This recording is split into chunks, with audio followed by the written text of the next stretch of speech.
thought you cared. The scene begins at Arkham Asylum, where it's bingo night for its inmates. One of the residents talks to Penguin about stashed money and offers to split it 50-50 if he helps him escape. When Penguin accepts the proposal, he is informed that it is hidden in Gotham Cemetery. It later slipped his mouth that he had previously talked to Joker about the offer, but he refused. It wasn't long after the guards panicked that Joker had escaped. Everyone is asked to return to their cells when Penguin decides to use the confusion to break out from Arkham. Penguin later meets with Joker to stop him from getting to the treasure. They agree to become partners when Joker double-crosses him as they were to shake on it. Partners? As Joker makes a run for it, Penguin sees Batman chasing after him, relieved to see Joker being chased rather than him. Batman catches up to Joker when he greets him with razor-sharp playing cards, which he quickly brushes off with his gauntlet. Batman chases him into Gotham's sewers, where they exchange fists. Batman finally corners Joker, who takes a stab at him and instead slips off the edge. With Joker hanging on the side of the dam, Batman reaches out for him when he notices a joy buzzer on his hand. Joker fell onto the water, but not before he saw the device malfunctioning, and he got electrocuted when hitting the water.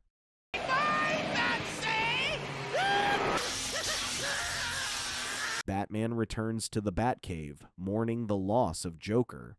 Although he was an enemy, Batman always upheld his moral standards by not taking a life. Batman also tried to look for the Penguin, but his trail went cold, and he could not find him anywhere. Meanwhile, Penguin makes his way to Gotham Cemetery when he realizes that all tombstones have crosses.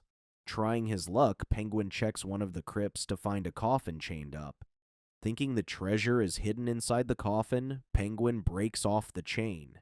He got wounded as he tried to open the casket with his umbrella sword, only to find some bones in chains.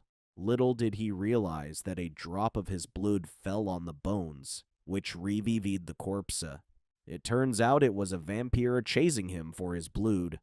As he hides behind a tombstone trying to escape, a night watchman shows up who is patrolling the cemetery grounds. He finds the creature when it lunges at him and bites his neck, draining all his blood.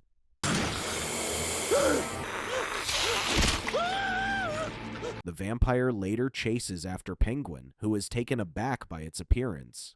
Suddenly, the thought-to-be-dead night watchman stands up and attacks him when the vampire orders him to stop. He spared Penguin's life as he requires a human servant to guard his coffin while he sleeps. When Penguin refused, the vampire controlled his mind to make him agree. The vampire introduces himself as Count Dracula, who finds Gotham quite different from how he pictured Transylvania. He suspects his body was moved when humans killed him and kept him hidden in a crypt below Gotham City. He later hunts for unsuspecting victims and has his fill for nights to come. Bruce Wayne, aka Batman, meets with Vicky Vale, a reporter for Gotham TV News. Bruce starts talking about how Wayne Industries have been working on socially committed programs, such as their recent work in alternative energy sources. Vicky points out that she is amazed at how Bruce is still talking for 40 minutes straight and has not left her hanging when her previous attempts to get an exclusive was turned down multiple times. Bruce explains that his work keeps him preoccupied. After some flirtatious exchanges, Bruce cuts their evening short when he notices the time and instead invites Vicky to be his date for the Wayne Industries Energy Expo. With the rise of missing person cases over the past week, the media has called them the Lost Ones.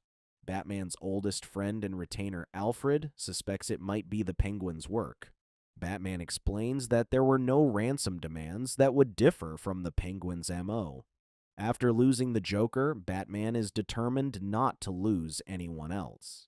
He later patrolled the city at night when he witnessed a mugging. He suspects he is no longer needed when the mugger gets knocked unconscious. As he was about to leave, the guard who attacked the mugger now attacked the woman, so he sprang to action and knocked the guard out. Unfazed by Batman's kick, it lunges at him and tries to bite his neck. He punched him hard enough that he broke through his gloves, but he was shocked when it seemed to be ineffective against it. Suddenly, the mugger and the woman stood up and looked undead, much like the guard. Outnumbered, he tried to reach the higher ground when the vampires easily leaped towards the train tracks.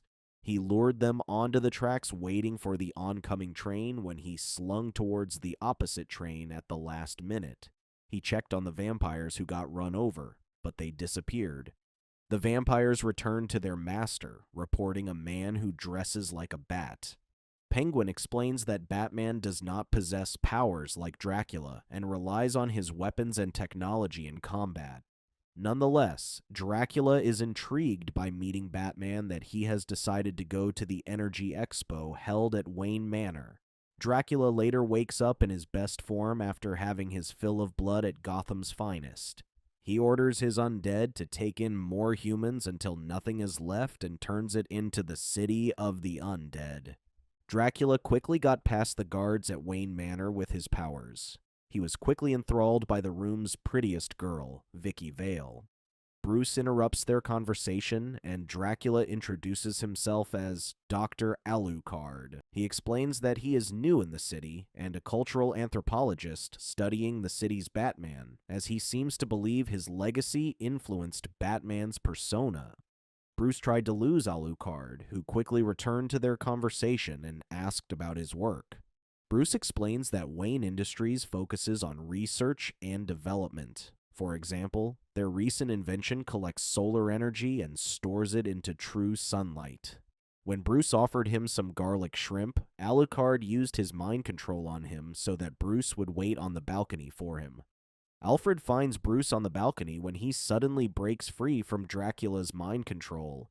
He later suspects that Alucard is responsible, so he chases after him, but he disappears into the night with what looks like a bat. He later realizes that Alucard is Dracula spelled backwards. Bruce quickly returns to the Batcave to get more info after his close encounter with the king of the vampires, Count Dracula. He suspects that the Lost Ones have been turned into vampires, which, in turn, makes more vampires. It isn't long before Gotham is overrun, and Batman will be helpless against them. Fortunately, no one has turned up dead yet, so Batman can still save them. Bruce suspects that since vampirism infects its victim's blood, it is possible to treat it.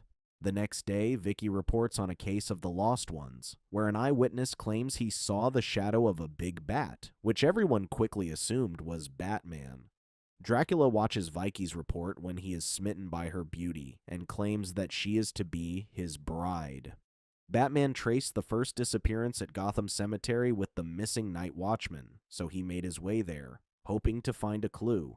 A night watchman sees Batman and reports to the police, who quickly assemble a SWAT unit to take him out. He runs off and leads them into an abandoned building, where Dracula takes out the SWAT unit one by one. Batman later faces Dracula in the flesh, where he offers to turn him into a vampire, but Batman rejects him. As they fight, he is easily overwhelmed by Dracula's strength, speed, and reflexes. As Dracula was about to drain his blood, the sun was already up, so Dracula retreated into the shadows.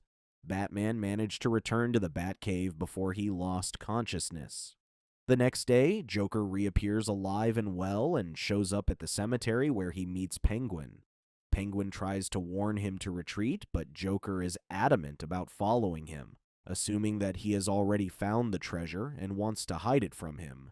Joker finds Dracula's coffin, which he thinks is where the treasure is, and when he opens it, Dracula grabs him and turns him into a vampire. It's one fat-looking fall.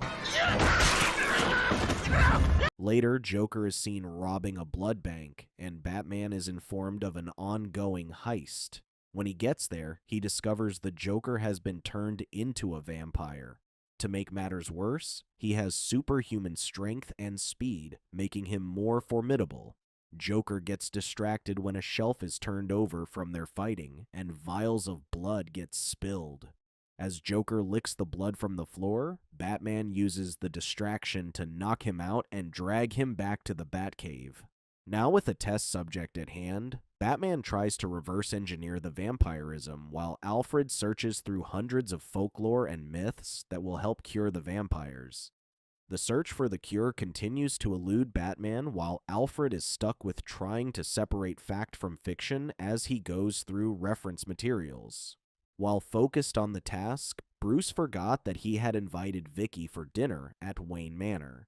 He asks Alfred to distract her while he tries to get a handle on the vampire situation. He lost track of time again, and she left empty-handed.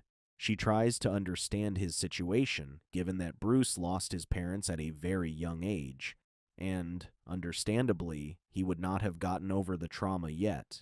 Meanwhile, Joker is making a fuss after having not fed in the last couple of hours. Batman tries to leverage it for Dracula's whereabouts, but it turns out it's not a matter of will. Instead, it can't.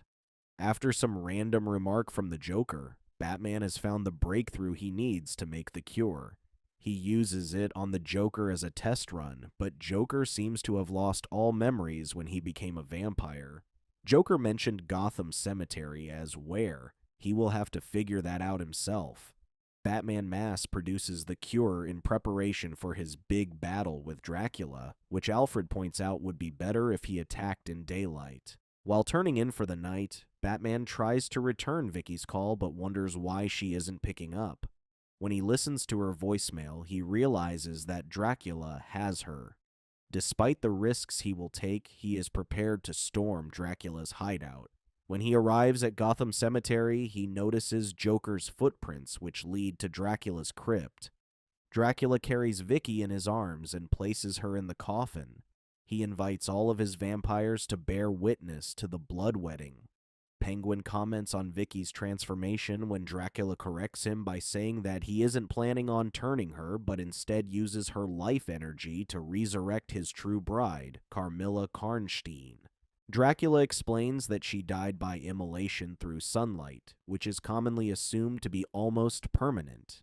In her condition, mere blood won't be able to turn her back to who she was, but instead, she must feed upon the very essence of life, which in this case is Miss Vicky Vale.